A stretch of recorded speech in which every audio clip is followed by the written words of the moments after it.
By 2060, humans had already achieved immortality. The wealthy could replace artificial organs to extend their lives, while the poor had no choice but to take out loans in installments to survive. With a 20% annual interest rate, organ companies were raking in huge profits. And if clients failed to make their payments on time, organ collectors would come to retrieve the organs. Jimmy used a stun gun to knock out a client, then theatrically read out the terms. Henry Smythe, I'm legally bound to ask you if you would like an ambulance on standby or to take you to hospital.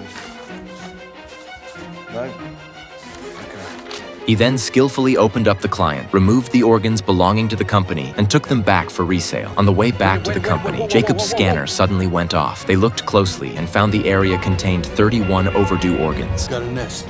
They quickly opened the trunk, loaded all their heavy weapons, and boldly walked in. Although the opposition was numerous, they were no match for the high-tech weapons in Jimmy and Jacob's hands. Within moments, everyone was taken down. They returned to the company with 32 organs. The manager was stunned. This was equivalent to a year's work for others. He offered promotions and raises, which Jacob happily accepted. But Jimmy, at that moment, expressed his intention to resign. His wife had long disapproved of his murderous work, and for the sake of his family, he had no choice but to quit. He planned to retire as a decent man after completing this final job. Yet he had no idea that this task would drag him straight into the abyss. As usual, he entered the client's home with practiced ease. Fortunately, the client was cooperative, lying on the floor and exposing his chest. Jimmy prepared a cardiac arrest device to pause the client's heartbeat, but the moment he pressed it, an accident happened.